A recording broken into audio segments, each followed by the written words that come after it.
My mother-in-law said, "You'll never be able to afford our lifestyle," until we bought the lake house next to theirs for cash. That was 3 months ago. Since then, Delilah has been watching our every move through her kitchen window with binoculars. Her husband Preston barely acknowledges us, but Delilah? She's cataloging everything we do. When we moved in, she asked what my husband did for work. Tech consulting, Rowan said vaguely. She pressed for details about which company, what position, how much he made. He smiled and changed the subject. That's when the comments started. Nice boat. Must be a rental. Your landscaper charges too much. We know cheaper ones. That watch looks expensive. Is it real or one of those convincing fakes? I ignored it all. We'd earned this house. Rowan's startup had just gone public after 12 years of 80-hour weeks. We'd lived in a 600-square-foot apartment, saving every penny while Delilah sent us $25 gift cards to discount stores for Christmas. Her daughter, Rowan's sister Paige, would post photos of family vacations to Europe that we were never invited to. Delilah's captions always mentioned how blessed and fortunate they were. Last week, Delilah hosted her annual summer party, the one she'd never invited us to in 15 years. This year, she hand-delivered our invitation. "Since you're neighbors now," she said, her smile tight and forced. The party was exactly what I expected. Delilah's country club friends, Preston's business partners, and Paige showing off her new engagement ring. "Worth more than your house," Paige whispered to me while we stood by the appetizer table. I smiled and sipped my wine. Then Delilah made an announcement. She'd been waiting for the right moment to share that Preston was buying the company that owned the entire marina. "Big investment," she said proudly. "Going to transform the whole area into luxury." Everyone applauded. She looked directly at me. "Some of us have the capital for real ventures, not just pretty houses." That night, I told Rowan what happened. He got quiet. That dangerous kind of quiet. The next morning, he made 3 phone calls. Yesterday, Delilah knocked on our door at 7 a.m. Her face was pale, makeup-free for the first time I'd ever seen. "Did Rowan buy the marina?" she asked, her voice shaking. I didn't answer. "Preston's offer was rejected," she continued. "The owner said someone paid double in cash yesterday afternoon. Was it Rowan?" I told her I didn't know what she was talking about. She left without another word, practically running back to her house. This morning I saw moving trucks at their house. Delilah was standing in the driveway crying while Preston loaded boxes into their Mercedes. I walked over with coffee. "Everything okay?" I asked innocently. She looked at me with something between pure rage and complete desperation. "Preston's company had a major investor pull out overnight. We're bankrupt. We have to sell the house immediately." She paused, studying my face. "It was Rowan, wasn't it? He's the investor who pulled out." Before I could respond, Rowan appeared beside me. He handed Delilah a thick envelope. "Our offer on your property. All cash, as is. You have 48 hours to respond." Delilah's hands shook violently as she opened it and saw the number. It was exactly half what they'd paid for the house 8 years ago. She looked up at Rowan with tears streaming down her face. "This is robbery. You know what we paid." "Market value," Rowan said calmly. "Your realtor can confirm. Waterfront properties in distressed sales go for 40 to 60% below market. We're being generous." Preston appeared at her shoulder, his face gray. "We need to talk inside." "You have 47 hours now," Rowan said, checking his watch. He took my hand and we walked back to our house. Through our kitchen window, I watched them argue. Delilah was screaming, gesturing wildly. Preston kept running his hands through his hair. Their perfect marriage, the one they'd displayed like a trophy for decades, was cracking in real time. "You feel bad?" Rowan asked, pouring himself coffee. "No,"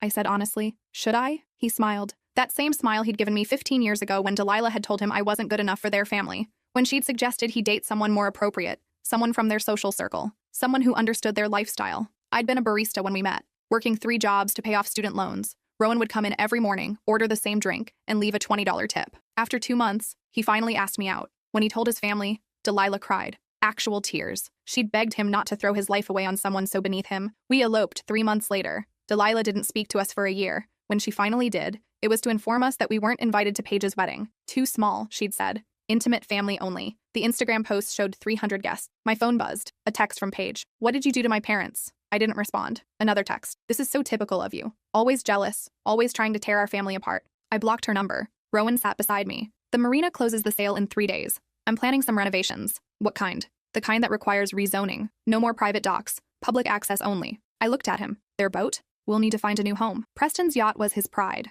A 52-foot Sunseeker he'd named after Delilah. He spent every weekend on it, hosting his business partners, closing deals. It was docked at the marina Rowan now owned. "That's cold," I said. "They taught me everything I know about family values." The doorbell rang at 6 p.m. Delilah stood there alone. Her makeup was reapplied but couldn't hide the puffiness around her eyes. "Can we talk?" she asked, woman to woman. I stepped aside. She walked in slowly, taking in every detail of our home, the custom furniture, the original art, the view she'd spent 8 years enjoying, soon to be ours from 2 properties. "Beautiful place," she said quietly. "Thank you. I was wrong about you." I waited. "When Rowan first brought you home, I thought you were after his money, his potential." She sat down without being invited. I'd spent my whole life teaching him to be careful, to protect himself. And then here you were, this girl with nothing, and he was throwing everything away for you. He didn't throw anything away. I know that now. She looked at me. He built an empire, and you stood beside him through all of it, in a 600-square-foot apartment. While we were taking vacations? She nodded. While we were spending money we didn't actually have. I sat across from her. Preston's company? Built on leverage. Always has been. We looked successful because we spent like we were successful. The house, the cars, the parties. It was all finance. We're $4 million in debt. The investor who pulled out was the only thing keeping us afloat. When they withdrew, everything collapsed. She met my eyes. It was Rowan, wasn't it? He was the investor? I didn't answer. She laughed bitterly. Of course it was. Preston pitched him 6 months ago. Some new development project. Rowan seemed interested, asked all the right questions. Preston thought he'd finally impressed his brother-in-law. She paused. He was gathering information, wasn't he? Learning exactly how to destroy us. I wouldn't put it that way. How would you put it? Strategic withdrawal based on poor investment fundamentals. She actually smiled. You've learned the language. I've had good teachers. Preston doesn't know yet that it was Rowan. He thinks it's just bad luck, bad timing. She leaned forward. But I knew, the moment it happened, the way you looked at me at the party, the way Rowan went quiet when you told him what I said. What do you want, Delilah? To apologize.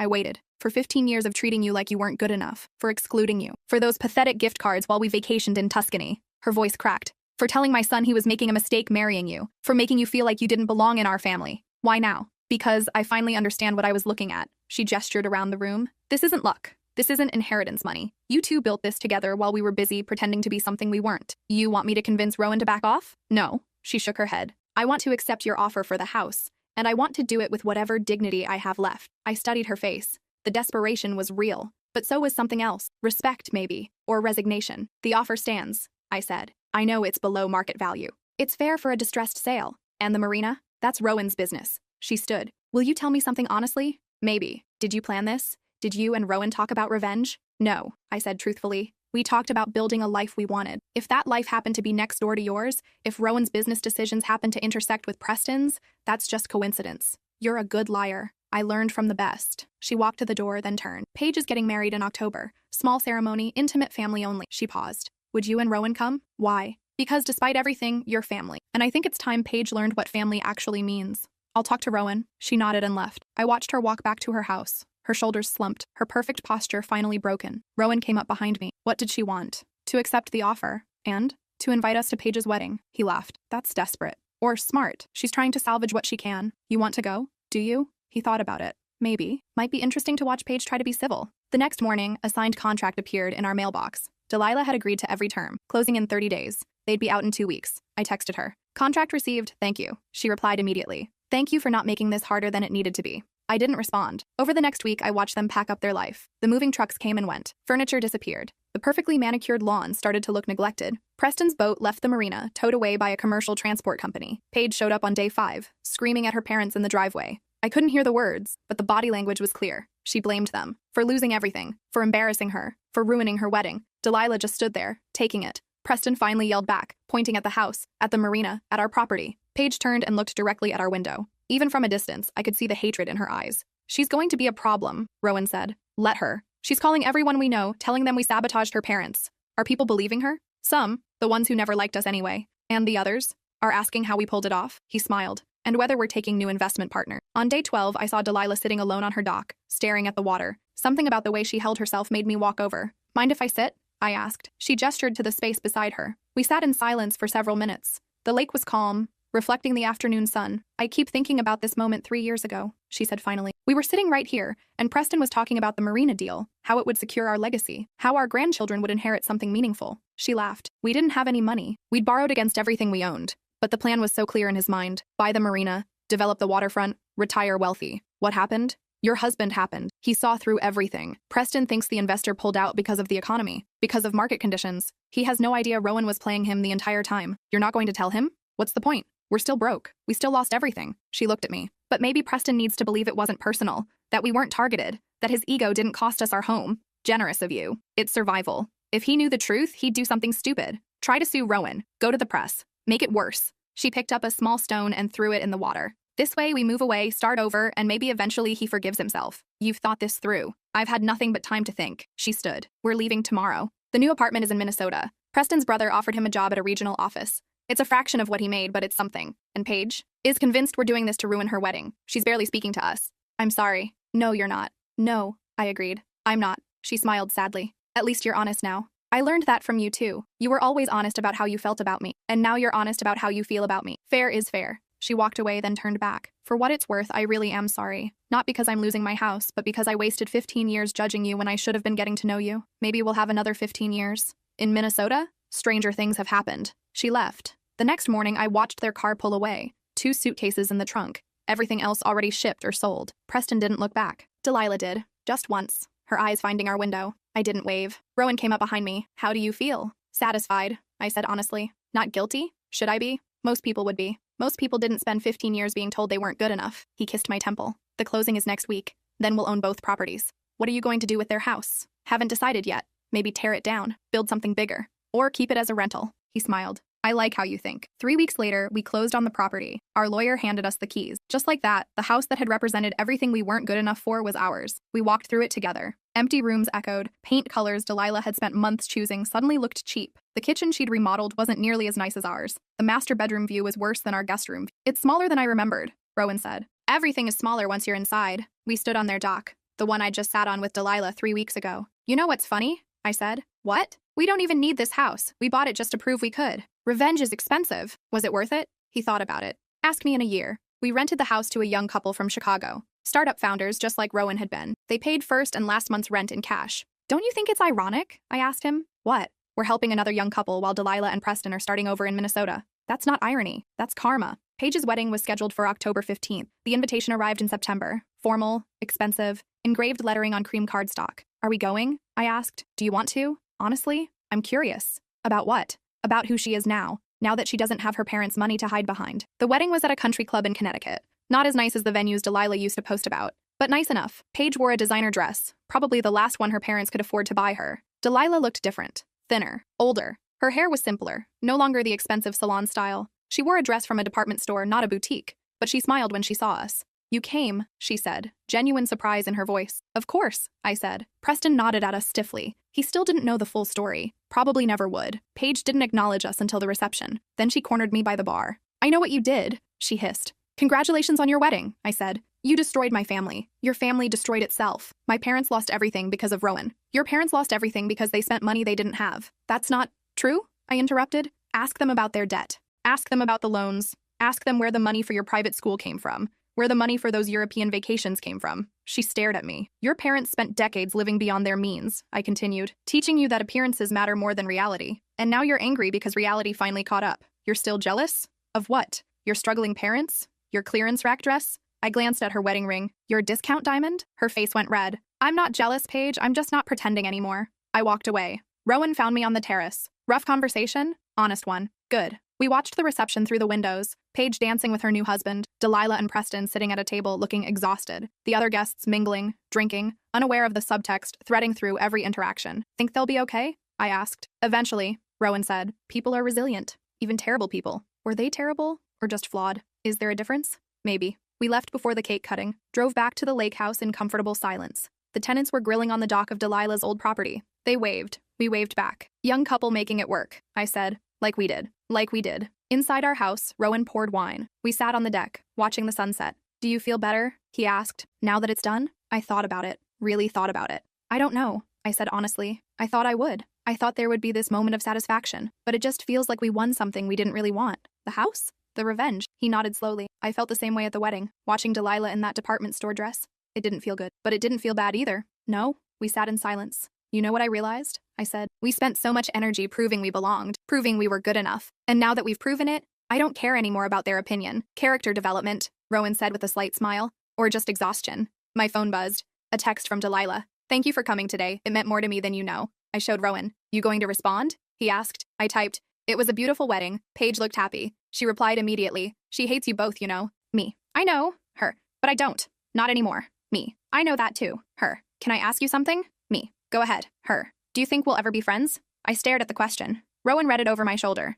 What are you going to say? He asked. I don't know. Be honest. I typed. I don't know. Maybe. 15 years from now, we'll be different people. Her. That's fair. Her. Take care of the house. It deserves better owners than we were. Me. We will. Her. And take care of each other. You two are the real thing. Don't waste it on people like us. I didn't respond to that. Rowan pulled me close. Well what? How does it end? The revenge? All of it. I looked at our reflection in the window. Happy, successful, together. I think, I said slowly, it ends with us realizing that the best revenge wasn't destroying them. It was building something they could never touch. Deep. I'm serious. We spent 15 years being underestimated, being dismissed, being told we weren't enough, and instead of shrinking, we grew. We built something real while they built something that looked real. And now, we let it go. We keep the house because we can. We rent it out because it's good business, but we stop measuring our worth by their opinions. Very mature of us. We're getting old. Speak for yourself. I laughed. 6 months later, Delilah sent a Christmas card. A photo of her and Preston in front of a small suburban house in Minnesota. They looked tired, but okay.